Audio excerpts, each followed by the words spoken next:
Welcome to the iFishiBelong, Be What You Don't See, our first IG Live, a year-long campaign. Who knows, eventually this might be just a forever campaign, honestly. A little bit just behind the Be What You Don't See campaign. So our goal is to highlight fishing industry people, whether it can be on, different boards, or they can work for manufacturers, maybe they're rod designers, maybe they're fly fishing guides, maybe they're fishing biologists, work in science, environmental activism. The whole goal within this campaign is to show the folks, and they have these roles, but it's not the norm. And that's why I think with Justin, for you, it was a no-brainer. You and I have known each other for, I was trying to think, probably since 2018. Now you live close to me in the West, which is amazing. We'll get more into that. Tonight, the idea is just to find out who you are. I definitely want to hear about Fly Curious Fishing and what life is like within the fly fishing community as a queer angler. Do you want to just give us a little just insight about who you are and your fishing journey? Yeah, sure. So I grew up outside of Portland, Oregon. Really, fly fishing came into my life pretty early on. I started fly fishing when I was around 8 years old, sitting in between my dad's legs in a raft, backpacking up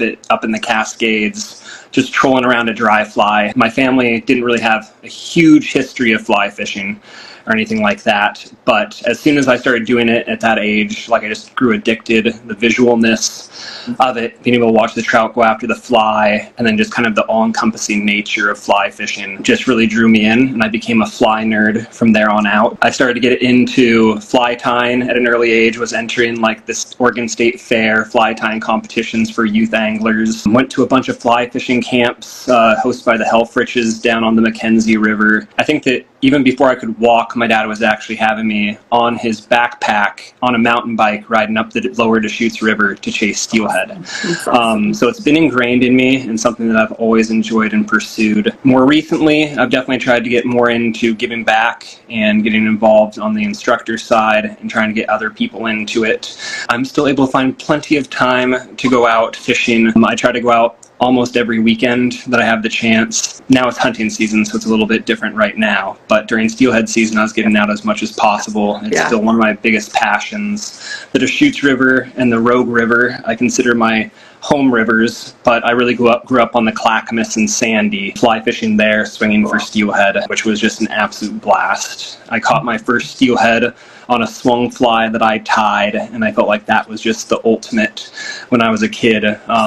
And being able to use materials and stuff that I'd harvest myself while hunting, just kind of that all-encompassing nature of it was just incredible. I love the science of it, getting into hydrology and entomology and all that fun stuff, the different trout species and subspecies, trying all the fun native trout challenges and stuff that a lot of the states host and the Western Trout Initiative hosts, nerding out on all that. I've done some competitions for casting and for angling competitions, usually friendly competition. I can't say that I'm expert at any of that, but it gives me something to shoot for. And yeah, it's just a sport that I feel like you're always learning. There's always something different to pursue for every single personality type. It's just been something that latched on to me almost 30 years ago now, which is insane to say, but awesome. Something that I feel like will be with me for the rest of my life as well. On my spare time, I'm a lawyer and do that as well. But that's me outside of fly fishing and the outdoors, which is far less important. You're a lawyer, but you do hold so many other roles within the fishing industry. And I think that is something that's so incredible to see and have watched your journey over the last 7 years of how you've really implanted yourself within organizations that you believe in and that you want to see and make a difference. So can you talk a little bit about some of your industry and boards you're on or committees or any of that? Yeah, that's a good way of putting it, implanting myself, just kind of forcing myself in there at every opportunity. Started to get involved down in Southern California. I went down there for law school and got involved with my local FFI club, Pasadena Casting Club, which is still near and dear to my heart. Got involved with doing volunteer instruction and serving on the board there. Actually, really before that, taking a big step back, was in high school. I actually started the fishing club at my Clackamas High School here in Oregon.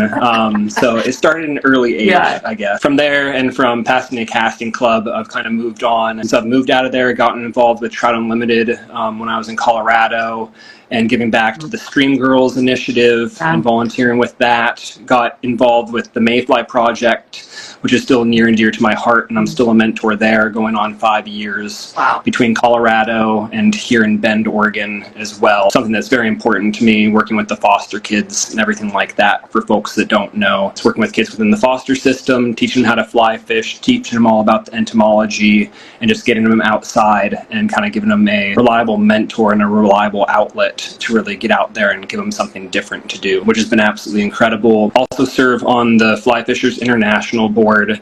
Just recently got involved with that just over a year ago. Really have enjoyed it a lot. I'm on the conservation committee and then the education committee, which again, education is really probably my top priority when it comes to most things within the industry. And then serve on the AFTA, the American Fly Fishing Trade Association's diversity committee. We're really focused on, again, just trying to get the industry more interested in the dirty word of DEI initiatives nowadays, and trying to get people, trying to just make it a more welcoming space, whether it's fly shops, whether it's companies and media, and then also the AFTA initiatives and events that they have as well, making sure they're targeting folks from all different backgrounds, and being able to serve as a voice on that has been pretty awesome as well. I'm trying to think what else. Oh, well, you helped last year with our iFishiBelong DIY fishing events, and you helped with the casting portion of it, which thank you so much for your time. But when I look at you, I think of as an educator. You know, you light up when you're helping people learn how to fish or learn how to cast. So I know you did some stuff last year at a LGBTQ summit, correct? Mm-hmm. Yeah. Talk a little bit about what that is, and maybe it's some folks that are watching this or that will watch it in the future. Maybe it's something that they're not aware about, but maybe would be a great event they might be interested in. Yeah, no, I've been involved with a couple of different programs and the different organizations put on, really focused to the LGBTQ plus community. Started out with a event called the LGBTQ plus Outdoor Summit. It really is kind of centered around other outdoor professionals and trying to build community within that. During that program, we'd usually have different hands-on workshops and different skill building exercises. So I was able to host, now we've done it the past 2 years with COVID in between, being able to host fly fishing workshops. The first one I did with my friend Bree from Confluence Collective, and we had a great time. I think we taught at least probably 60 people over the course of 3 different workshops. They're all very, very condensed. So I think that the first time we had around 2 hours. This last time I had an hour per workshop, but we're able to reach all the attendees, which are usually close to 200, depending on the different format of the summit and how it takes, whether it's elective or ones that people are able to attend. That's been an absolutely incredible experience. They change up the locations. This last year is at the YMCA of the Rockies in Colorado. Definitely a welcoming space where allies and LGBTQ folks are all invited. We see a lot of people with different backgrounds, folks in the outdoor education industry, folks from different companies in the outdoors, and folks even within government and some of the fish and wildlife services as well. So it really just brings everybody together, and you come away with, just a sense of belonging and a sense of community for sure, but also just a bunch of great contacts that you can stay in touch with and help build up your own initiatives and your own programs or your own companies that you have outside of it. That's something I highly suggest checking out. They do have a website, LGBTQ plus Outdoor Summit would be what you search to find that. And then another LGBTQ organization that I've been involved with for a while now is LGBT Plus Outdoors. A couple of folks started that down in Texas. My friend Justin Yoder is really the founder. I've been involved with that really since the start, I like to think, and being able to we hosted some fly fishing workshops in Colorado when I was living out there that really did a classroom session the first day where we taught folks all about the actual equipment, rigging, casting, all that stuff, and then we're able to spend the next day out actually on the South Platte fly fishing and getting people into their first fish. And that was exclusively LGBTQ plus folks in an environment where, again, people felt like they could be themselves, felt comfortable being instructed by other folks that were LGBTQ plus and from the community. It was just an absolutely awesome opportunity community, they do an annual event called the Outdoor Fest, which is very similar to the LGBTQ Outdoor Summit, but much more skills-based, I'd say, in all regards, where they have different workshops from like outdoor first aid and kayaking to fly fishing and bow hunting and things of that sort. So it's an absolute awesome. I think this year it'll be in New York. You've started something. Actually, you have been such a help for me with the nonprofit and just helping share bylaws and helping answer questions, because starting a nonprofit is scary and it's a lot of work. So tell me about what you've started and thoughts of that, what you want to see happen with it, and just a little bit more about Fly Curious. Yeah. So definitely my background as a lawyer came in handy with some of that stuff, at least. So I can't say that's completely useless in the space. But yeah, being able to start an organization, I started it called Fly Curious. I officially started it and kind of started rolling it out a couple years ago, again, mostly through collaborative efforts with other organizations, hosting workshops through them and things of that sort. It's really focused on both welcoming and creating more LGBTQ plus outdoor folks and fly anglers in general, cold water conservationists, and just trying to make a more welcoming outdoor and fly fishing industry for folks like me. And I mean, we really operate on kind of three different prongs, both through our workshops and skill building, through community events and just trying to build up community so folks can meet people like them, and then also through advocacy, again, through working with different fly shops, different companies and other organizations that are really looking to get more folks from diverse backgrounds involved and trying to advocate on their behalf and make us more represented in the outdoor space and the fly fishing space especially. I think it really all came from just growing up. I mean, I didn't come out of the closet until I was 21 years old, so I spent a long time in there. And growing up, I just didn't see anybody like me in the outdoor space in general. I saw just usually the stereotypical white fly bro or older fly gentleman there, and I just didn't really have anybody that I connected with. So I felt like I just had to keep a very important part of me hidden away, and I felt like I had to live two separate lives. Like I had kind of my fly fishing life, and then I had the person who I really was. And I just feel like that absolutely destroyed me inside for the longest time. So I wanted to create something that I felt like a younger me could look at and give me something to be proud of and something to feel like I could be my true self in the outdoors, and that there was a community that was going to be fully supportive of who I am regardless of who I am. Which is just so important and really the main reasoning for it, I would say. How can people reach you and support you? Yeah, of course. I'm horrible with websites and social media, so if you look at any of my social media or websites, you'll be able to see that I have a long way to grow with that. Just managing my own account is tough enough. So first off, if anybody has background in social media or website building, get at me. I am happy for any help there. We're definitely looking for volunteers. Again, the queer community in the outdoor space, and especially in the fly fishing space, is so small. So finding folks that are a part of the community that are willing to volunteer is always tough. I really am a big proponent of having our courses and our workshops taught by others within the community, just to make it a more welcoming space and to empower folks from the community to know that they do have the abilities and that they do have the qualifications to be able to teach. So I feel like that was one of the biggest things for me, and one of the biggest things to overcome was getting over that fear of being judged and of not feeling able or capable of actually being able to instruct, or feeling like the only reason that I'm getting selected to instruct is just because I'm gay, like a token gay person or something. Trying to empower folks into those positions is very important. So if you're interested in volunteering, if you're interested in teaching workshops in your areas, do trainings and things of that sort to give folks the resources and some of the extra teaching skills that they would need to be able to instruct other folks like them. Of course, we always welcome our allies and everything like that to come and help however they can, take kind of more of a backseat role, I would say, a supportive role. Just again, because we're a small community, so we need to be reliant on allies. To think that we can only be fishing with folks from the queer community is just not necessarily a reality in most people's locales. So having those really trusted allies, I feel like, is super important. So again, if you're an ally, feel free to reach out. We're always looking for help there as well. Always looking for for monetary donations, of course. We try to operate on a very small budget, mostly just reimbursing volunteers for out-of-pocket costs and things of that sort. So just trying to cover costs as easy as possible, but I'd say we're pretty streamlined in the most part for that and able to keep costs pretty low. I have been accumulating a good amount of gear slowly from different companies, but definitely looking for more industry support and even used gear. So if individuals have used gear that they aren't using anymore, that may be a little bit outdated, even waders that may have a couple holes in them that need patching up, I've become a patching pro.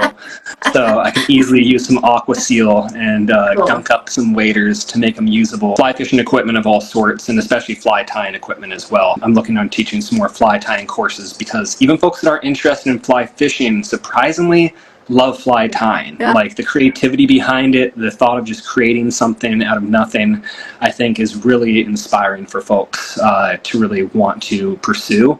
So I had that be a huge request for our next LGBTQ Outdoor Summit. So I may just concentrate on fly tying the next time. I'd say the volunteers, monetary support, and gear support and gear donations are always definitely needed. Perfect. It's communities and with nonprofits, we're all about uplifting and supporting each other. I really appreciate and value what you said too, is when you're having your education, it's important to have folks of the same community educating the people that are in, right? Because we're trying to create a safe space for all people, however, whatever the identity is. And I think one of the hardest things that I've seen is, and questions I get is, how as an ally, I may not identify as in that community, but as an ally, I want to support and I want to be there. I think knowing that we can support in other ways and follow and keep track of what's going on and helping just spread the word. Like if you see Fly Curious, an event, and you don't identify in that community, but you want to be a supporter, just share it on your Insta story. Wouldn't you say, Justin, as far as like trying to be an ally, what other ways can we help? Yeah, I mean, I think that's sharing again is such a great way. And then also sharing with other folks that you know from the community. So if you aren't from the community, but you know folks from the community, I feel like just one of the struggles for me was just finding organizations like the ones that exist now. I mean, I felt like when I originally started looking back in like even 2017, 2018, LGBT plus outdoors wasn't a thing. Like there just weren't any outdoor oriented queer groups that really did the kind of things that I was interested in. There'd be things like queer mountaineers and different queer biking groups and climbing groups and stuff like that. Nobody that was within what I call like the consumptive recreational space of fishing, hunting, foraging, those side of things that I think that society distinctly puts a more masculine trend towards, and that isn't a space that necessarily is as welcoming for queer non-binary folks of all backgrounds, I would say. So I think that having spreading the knowledge and spreading the actual community and getting the community to know that there are resources out there is just so important. And I mean, it's a hard task because again, we're few and far between, but I think that there's much more than we recognize or know. I think that they're always looking for support, even if it's unspoken. So just knowing that they have people to go to and people to talk to and folks to go out fishing with. I mean, it's awesome, I have to say. Like, so I think that social media has been a blessing and a curse in so many ways. And that's another way I'd say that allies can help stand up for things too, is just try to recognize and speak out against some of the hate that you're seeing and stuff like that on different channels, and just trying to create these welcoming spaces even outside of our own communities and stuff like that, and these organizations that we know are supportive and welcoming. The broader society is still very much divided when it comes to a lot of those things. And we tend to isolate ourselves with folks of our own belief system and our own understanding. And I feel like once you venture outside of that, it's a scary place. I mean, I still regularly see posts and things like that just calling fly fishing gay, like, and things like that. Like, they just make a big joke out of it, like, as if gay is a bad thing. And like, that's always just kind of the connotation. Like, and that's a connotation that I grew up with, and something that I feel like I've been battling for as long as I've been alive, is just trying to overcome that negativity and that societal training that has been ingrained in so many people. So. Absolutely. Well, and just relearning our word wherever you've grown up in different nations or regions and or internationally, and those words have been used. So it's relearning that, just thinking about it. And I think one of the scary parts too is if we make a mistake, then we learn from it, and we move on. And that's the big thing. Like Curious, I feel that it's definitely a community that's welcoming to allies. We need everybody to be a part of the growth and the change. Yeah. So we have to support each other. It's very rare that you see a queer male in the industry. First and foremost, I just wanted to thank you for being brave and talking about this. They're scary conversations, or they can be, and can be uncomfortable, but as we continue to keep having them, hopefully it'll just becomes the norm for us, right? To have these conversations in this space. Do you have any advice for folks that might identify similar to you that want to get into the fishing industry or start an organization or be on the committee of AFTA for the diversity committee? Any advice that you would like to share?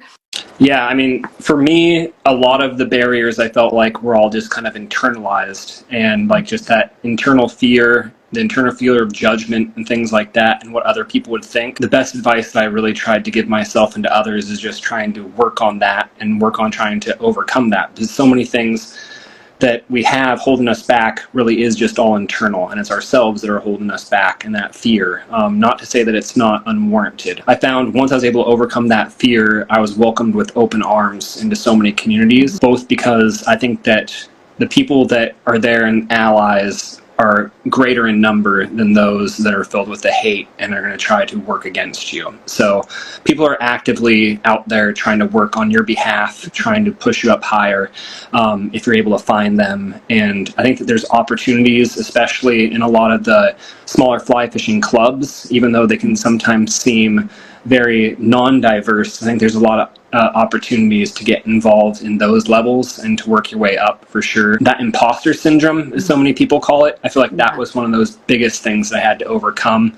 I feel like a repeating like kind of theme in my life has trying to be always the best at anything I do, just for fear that people would judge me for the other qualities that I have, like being gay. So I felt like if I'm the best at fly fishing, nobody could judge me for being gay, and they wouldn't be able to question it, or they wouldn't think that the only reason I'm qualified in this position is because I have something unique in being gay. But I want to be actually judged by my qualifications, my abilities. The main thing is, again, once I started getting involved in educating, there's always something that you have to teach another person. Like, I mean, there's people of all different levels. Sure, you won't be necessarily teaching expert casting or anything like that, but to a noob, like even a person with only a couple of years of experience is still incredible compared to themselves. And a lot of times, if you're fresh to fly fishing, you've only done it for a couple of years, but you still have enough casting basics, you still have enough of the basics, you're closer to where they were at. So you have a lot more to give back, I feel like, and can actually get on their level a lot easier than folks that have been involved with it for 30 plus years, and folks that are kind of disconnected from those beginning stages. Yeah. So I know that a lot of the fly clubs are constantly looking for volunteers within their education programs and their beginner fly fishing workshop. Again, myself, I'm always looking for folks to get involved as well in our workshops, both online and in person.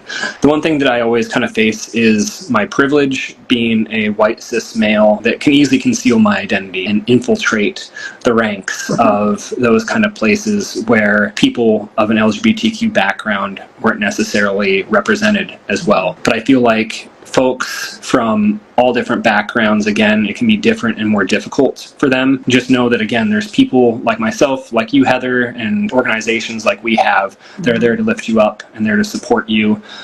So if there are any questions, or if there are any fears or anything like that, I always welcome people reaching out, and I'm happy to brainstorm how they can get more involved. Because I want to see more people like me out there. Like, that's something that I always wanted as a kid. Again, that's why I started Fly Curious, just because I want more people like me out there, so that better representation, so that there aren't any kids living in fear of being their true selves and still being able to pursue the activities that they truly love. Because, I mean, if I had to hide either part of myself as a fly angler or as a gay man, like, that would really suck. And so still being able to not have to live that divergent life and being able to bring them both together has been pretty awesome.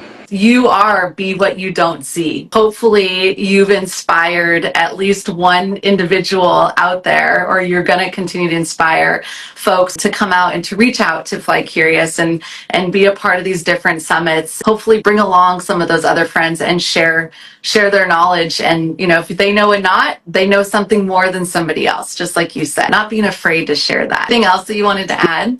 No, I mean, I think I really hit on most of Yeah. the organizations I really love and am involved with. I think that, again, all these organizations and groups always have room for improvement, especially those like Trout Unlimited and Fly Fishers International. Again, trying to work on them from the inside. There's plenty of community there, especially with groups like the Mayfly Project and stuff like that. They're always looking for mentors and for people to get involved. It's difficult times, a scary place out there, and that there's people actively trying to take away our rights and to undermine us as human beings. Again, just trying to relay the message that you're loved, that you're welcome out here, and that there's a space for everybody in the outdoors, I feel like is so important.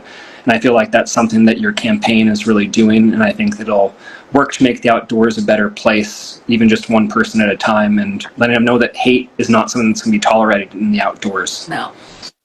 No, thank you. And if you want to see Justin and I together, we're going to be co-hosting an event in Oregon for an iFishiBelong DIY fishing event May 29th through June 1st in Maupin, Oregon, on the Deschutes, where Justin is talking about, one of his rivers that he grew up on. And it's a really great opportunity to come to a welcoming community and learn, fish, and have fun. Please join us in May. And Justin, thank you so much for just your time, your bravery, and just being a part of this, being my friend and a part of our organization, but also just being a part of the campaign. It truly means so much. Thank you, Heather. Yeah. I love doing it, and I feel humbled to be able to be a part of it. No, we're very, very, very lucky to have you in our community. More to come. You'll hear lots about Fly Curious and more things about Justin. So stay tuned on our socials. And Justin, thank you so much and have a wonderful evening. Thank you. Right. Great talking to y'all. Thanks everybody for coming and saying hello in all the comments. All right. Talk to you soon. Bye. Yeah.